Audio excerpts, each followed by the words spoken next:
I'll show you my account.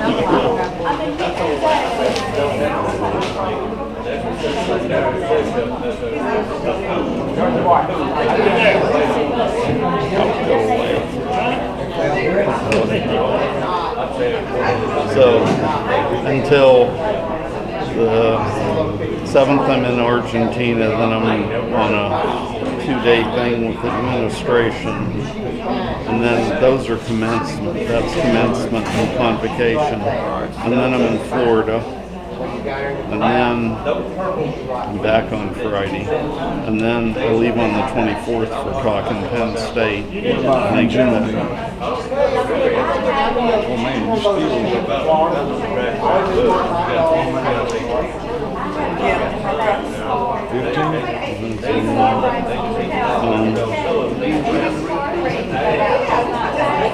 Yeah, 15. Yeah, 15. 7 o'clock. okay. Send me a. I'll send you. You better add that. All right. So, since my pre-feeder is available from birth Okay. until, a little after weaning, do I want to put in urea in my mix or not? Yeah, I did. I didn't get to meet. I get on this morning, but they out throwing out now. They setting up at the arena. I know. They're good. Are they going to open up the feedlot at Eatonton? I keep hearing rumors that for years. Where? At the university? Yeah, It's open. but it's not going to be for the public. It'll be just for research. Oh, it's just research. We put individual feeding. We're going to have I'm working with the Cattlemen's Association. We're going to have a field day there this fall. Okay. So, yeah. It's not big enough for commercial. All right. So, other than Chattel, there's nothing in Georgia. You and the Lord, y'all. And that's pretty limited too. Yeah. How about possible? I think they're just trying to push, since they've got a USDA processing now, they're trying to push their cattle. Yeah. How many are you raising? Excuse me? How many cattle are you raising? Calves, probably 40 to 50 head a year. Okay. Let me think about it. But I am a rotational grazing girl. I've been to New Zealand and I drank the Kool-Aid. They got it going on. Okay. Yeah, they do. They look at things a whole lot different than we do. Yeah. Yeah.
That was the first time I'd ever seen that. By golly, it worked. Oh, you mean just a burger? No bread?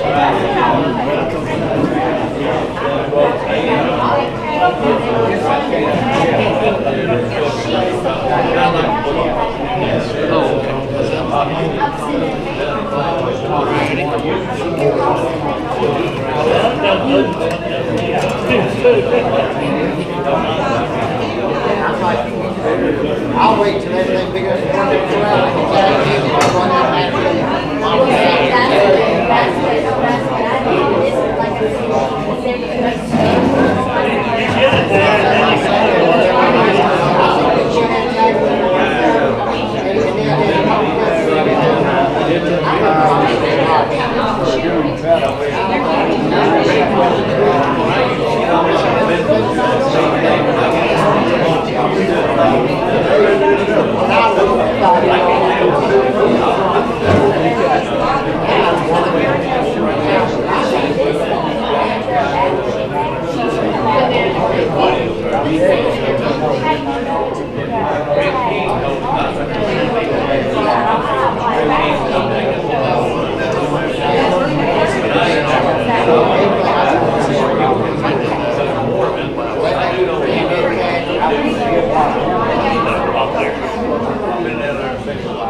It's just stuff that is stirring in my mind.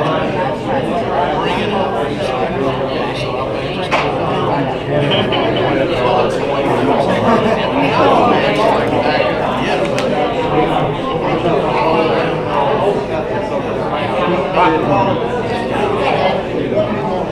I'll just I was really good for him. It's stuff that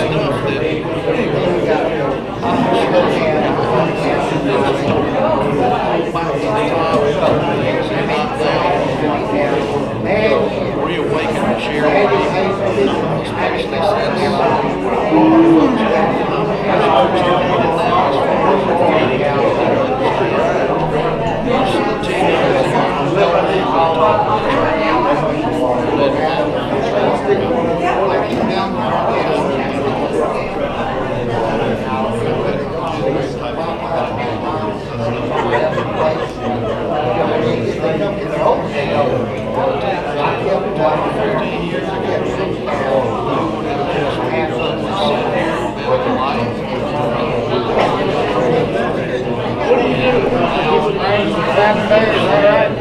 was going to say, my phone said things had even now, it's all charged.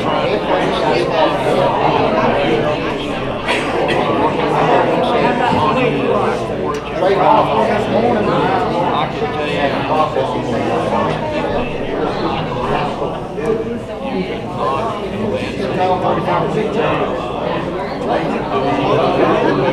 Now, where are you? So you're looking at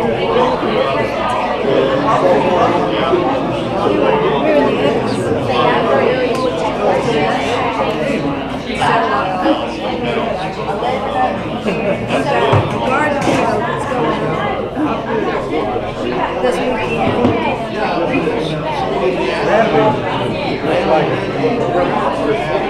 Partial rally. Look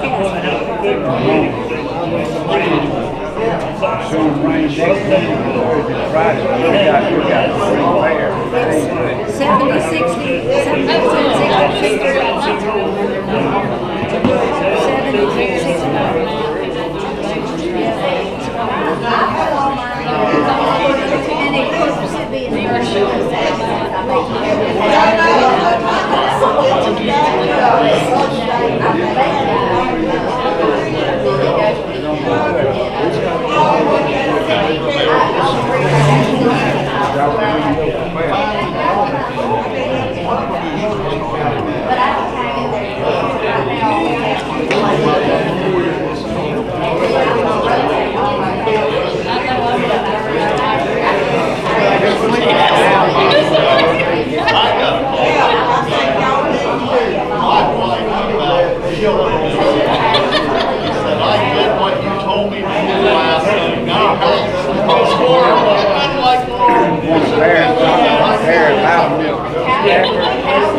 Hey Sammy, by the way, that's September 14th.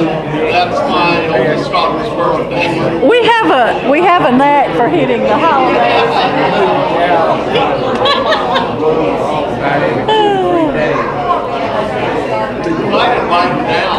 Well, hey, we won't do track that night then. We'll do it the next one. I said we won't do track. I know a guy. I'm going to do something. I promise you. So she's so pretty. Tammy that asked us, she takes all this whole thing. It's good.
They had one of these, and I was talking about paying attention.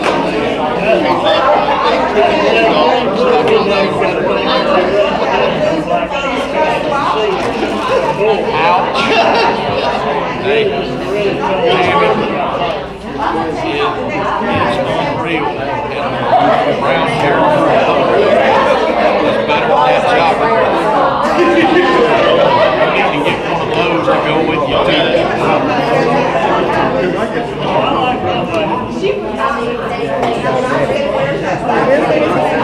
Hey. put me a, they threw me a surprise second birthday party this year.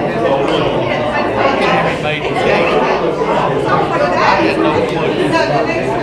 My wife and she had totally celebrated. So I get there. I got the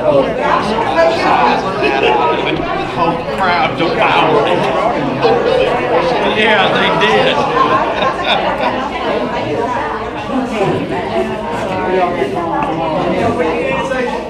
I did say, Okay, we're going to get started again. Keith is your state, but I can get through this last presentation by 11:30. So we're going to continue with questions. I do have a question, yes. Because most of the people in the Don't class. play with me at this stage. I'm not. I'm easy to mess with. So because most people here are raising, or they're feeding cows, not feeder calves. Yeah. And I know this isn't really the point of the class, but can we go into the difference between fermentable fiber, non-fermentable fiber, ADF and NDF? Is that in any of these courses? It will be now that you've asked that. Thank you. Not a problem. The reason I ask is I have some questions because, for example, sunflower hulls, oat hulls, rice hulls, peanut hulls are non-fermentable. However, beet pulp and citrus pulp and soy hulls are super fermentable. And you know the difference in understanding what either one of them does within the animal and how they're both necessary, especially when you're feeding out or feeding cows, not calves, and you know how non-fermentable fiber increases bulk and decreases diarrhea episodes, etc. Let me ask the woman in charge. Tammy, would you like that lecture to be in next fall? Because I was planning on doing growing systems to maximize lean gain next week. And I will answer part of that whole thing. Except for soy hulls. Anything else I can think of that has hull in it is basically like peanut hulls. Cottonseed hulls are fermentable, correct? Cottonseed hulls, yes, they are. Sorry. That's okay. Yes. But most of the things that we do that we have hull in it, Yeah. most of them are not that fermentable. They're there for a source of scratch fat. Any other questions? Yes. My wife and I argued.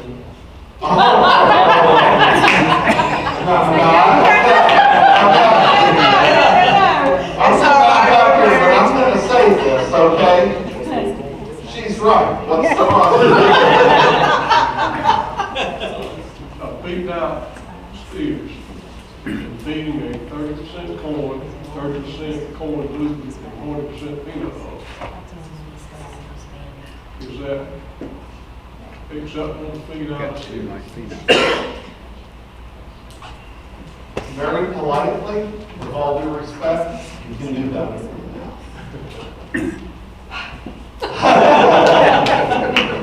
And the reason you can do better than that is because you're trying to get more appropriate. Okay, don't look. We do get touchy. I'm going to say that. You know, we know you're right, but you don't need to rub it in our face. Only from one side. You're not the one even to swing at. The reality of it is, if you are feeding out cattle, you are trying to maximize propionate. You're trying to get as much starch for propionate for marbling. We're going to talk about that next week. If you're trying to get the greatest efficiency, with that corn and the gluten, you already have energy and protein. But that 40% peanut hulls, you can drop that down to 5%, and you'll be fine. You may be between 5 and 10, depending on how fine the corn is ground. If it weren't ground at all, if it were whole corn, you wouldn't need the peanut hulls. If it is ground really fine, maybe 10% peanut hulls. But you have 30% room there to add more corn, which is going to improve your feed efficiency and your average daily gain and your margin. And that's why I say you couldn't do better. And she paid me a couple dollars to say that. It is good. But she did. Yeah, I rode with him. I got to go with him. Man, I've been in some situations that can be a good thing or bad thing. Have I told you about my wife and the VFAs? Did I tell you guys that story about what happened when I gave a talk in the Netherlands? I haven't told you that story? No. So I was invited by Cargill to give 17 talks in Europe on forage digestibility. And my wife flew over with me. The first talk was at this 5-star resort on the North Sea called Dune. Beautiful, beautiful place. I learned 2 things about the Netherlands. Number 1, I was the shortest, fattest male in the country by a good 2 inches and 100 pounds. I had a bathtub in the hotel where we stayed that I felt like a rotisserie chicken because I could not lay back and just lay flat. So I kept turning like this and like this. They didn't have a shower, but I had a good foot at the bottom of the tub. It was amazing. Okay. So I'm varying now. Now you're just getting the, my mind starts to wander. Here's the story. My wife is an artist. Her degree was in psychology. She grew up in kind of rural area, non-farm. I met her. She was a real estate manager in Cleveland, Ohio. Okay? She liked something about me, I'm not sure what, but the reality of it is I don't chase that too hard anymore, but she had never heard me talk. But she wanted to go to the Netherlands. And she said, oh, can I come with you? And they paid for her to go. And I'm like, that's cool. And there were like 350 people in this big auditorium. And she is sitting in the back. And I got to that VFA slide, and she was paying attention. Good 30 minutes, I could look back and see her. And then, this real tall gentleman came in, beautiful suit, sat down in the empty seat next to her. And as I looked over, her head started to edge towards his shoulder. Oh, no. And he was very polite. He listened to the last 45 minutes of the talk with my wife's head firmly resting on his shoulder. And they were way in the back, but I couldn't help but look back. I'm like, she's going to wake up eventually. And I got down and they were very polite and started to clap. And she kind of popped up, and then I went back, and she had fallen asleep on the shoulder of the CEO of Cargill Europe. I have not been back. It was a memorable trip. They ran off together for 2 weeks. So I appreciate your attentiveness. I've seen it go the other way. Even though I know you don't have a lot of grain products, or corn products per se, I want to show you this because I want to explain to you just a little bit about the processing industry and the things that we need to look at. And I've only got 143 slides. You never got to make out there. Okay. That us? Yeah, that's us. Okay.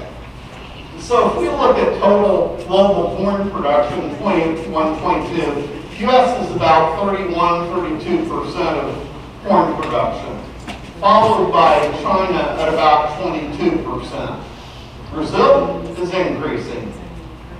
So the reality of it is we're about a third of total U.S. corn supply. Now, keep in mind that 45% of our corn crop this past year went for ethanol production.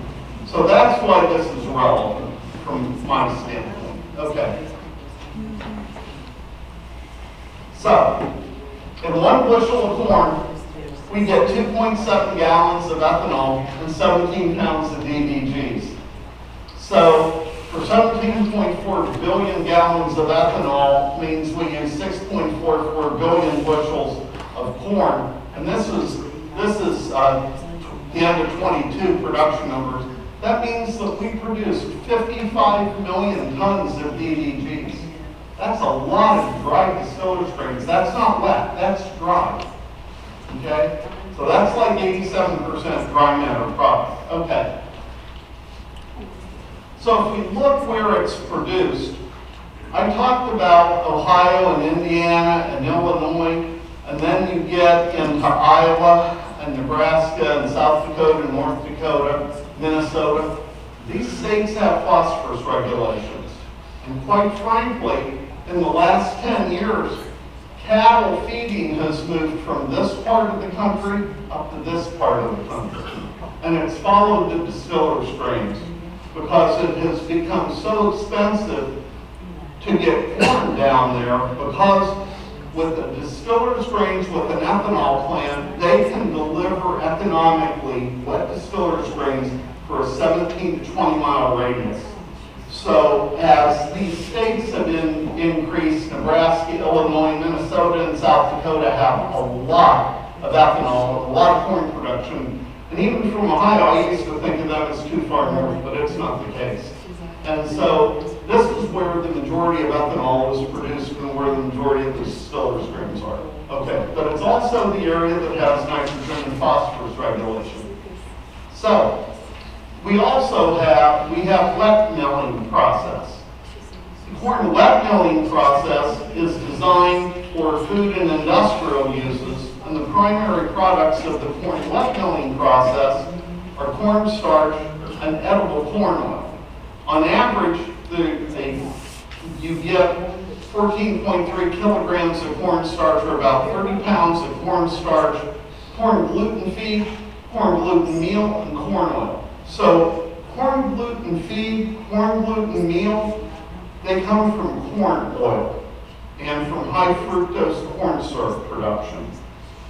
Distillers' grains come from ethanol, or the distilleries in Kentucky and Tennessee, which are distinctly different than from ethanol for a couple reasons I'll tell you about here in a second.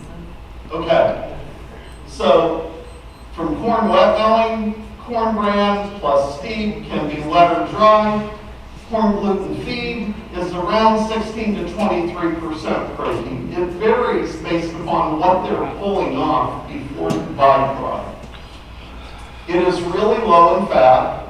It's got about 1 to 115% of the energy value of corn because it's got such a small particle size. It is one of the reasons. So the starch has been removed. Really can't bloat cattle on corn gluten feed. I've fed diets for receiving calves as high as 50% corn gluten feed. Really high protein, but some calves can take that much protein. Now, when we hit about 20% protein in a diet, we run into an area where it can do kidney damage, and it costs more energy to get rid of the protein that's in it than we get a benefit from the energy. Okay. So, this is again wet milling. We get corn, we can get starch, which is used for sweeteners, we can get germ, we can get gluten, we can get bran, and we get these waters. And corn gluten feed comes from a mixture of the bran and the water is where we get corn gluten feed. You're not going to have a test on this, by the way. Okay. So, this is the world's biggest corn kernel. I want you to see that the protein is basically here and the bran and the germ. The flowery endosperm, and there are a lot of corn varieties now that are being developed for more starch, for ethanol. So, if you look back in the nutrient requirements of beef cattle book that was around when I was in college, which was late 70s, early 80s, and then early 90s, because it took me a while. Corn was 10.1% protein book value then. Corn is about 7.7 to 8.2% protein now. And it is because we have much higher yields of corn now. When we get higher yielding corn, the portion that is growing is this flowery endosperm. And when it gets larger, just from a proportion basis, the protein gets less. Okay. Does it have anything to do with the newer varieties having more starch in them? Yeah, it does. It does. But overall, I mean, even the varieties that aren't being developed for starch used to be, you know, in the 80s, 175 bushel was good, and now you've got places in Iowa that are on 300 bushel. You know, it's just different. Okay, so this is what I want you to understand that is different. This is the ethanol process. And the process is kind of amazing. You start with corn, you run it through a hammer mill, it's put in a slurry tank, then steam is added to it, and it goes through these jet cookers, and then it's liquefied, and then it's put into vats. These are the fermentation vats. And the fermentation vats are where the ethanol is produced. They have yeast strains specific to produce ethanol. Well, here's the problem. Corn is not sterile. So there's E. coli everywhere, thousands of types of E. coli. There are other bacteria that are on the grain. They really try to control the pH of these things. The chemical engineers who run these processes are very good. But if a fermentation starts to go bad, and they know they're not going to get enough ethanol, a lot of times they will dump that batch. They are trying to get throughput. So it doesn't pay them to get halfway through a fermentation, things are not within spec, they're going to dump it. It goes to wet distiller springs at that point. So what I want to tell you with ethanol, even though we have book values for it, if something goes wrong in a plant, if a sensor goes wrong, if the wrong yeast is growing, if there's bacterial growth that they're not expecting, it can have starch in it. That's my point. And why is that a big deal? If you happen to get a